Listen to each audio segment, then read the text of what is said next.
Hey, Simply Sugar here, and welcome back. Tonight we're going to talk about Donald Trump's plan to patrol the streets of Washington, D.C., and why this echoes the strategy of some of history's most infamous dictators. Remember that the street is a stage, and many dictators have used it as such.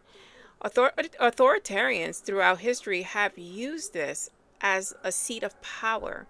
Patrolling with soldiers, tanks, and militias sends one message: the state owns the public square. Let's talk about it. In the 1930s, Hitler's brown shirts and later the SS patrolled German cities. Their job wasn't just security, it was intimidation, targeting Jews, political rivals, and anyone considered the enemy. Remember, we're going to get rid of the slums of DC. By turning public space into military zone, Hitler blurred the line between government and terror. Moving on to someone else, since we don't want to just use one dictator as an example, we want to show a pattern here. So in Italy, Mussolini's black shirts marched through Rome in 1922, the infamous March on Rome.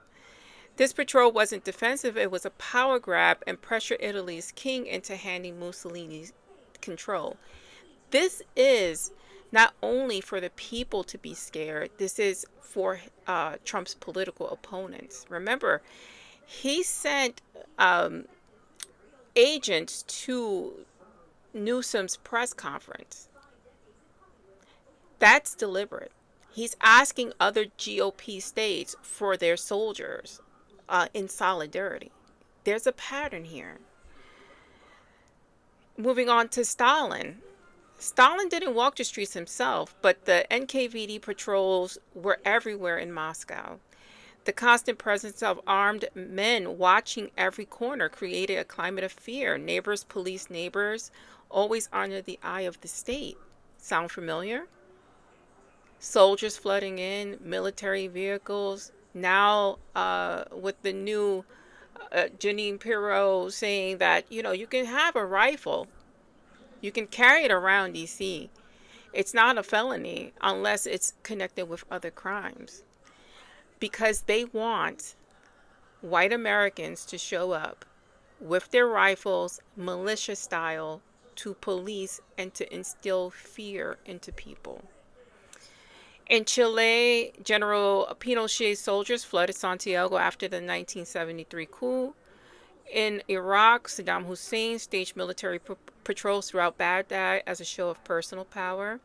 And in North Korea, the Kim dynasty continues this tradition with massive parades and street patrols in those cities.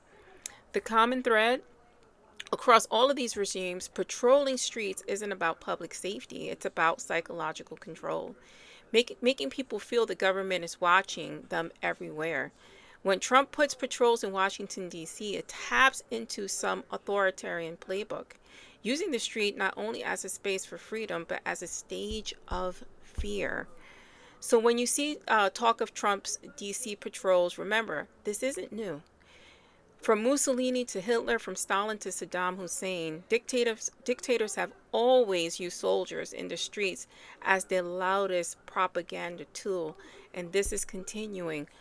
But it's here in the United States in 2025.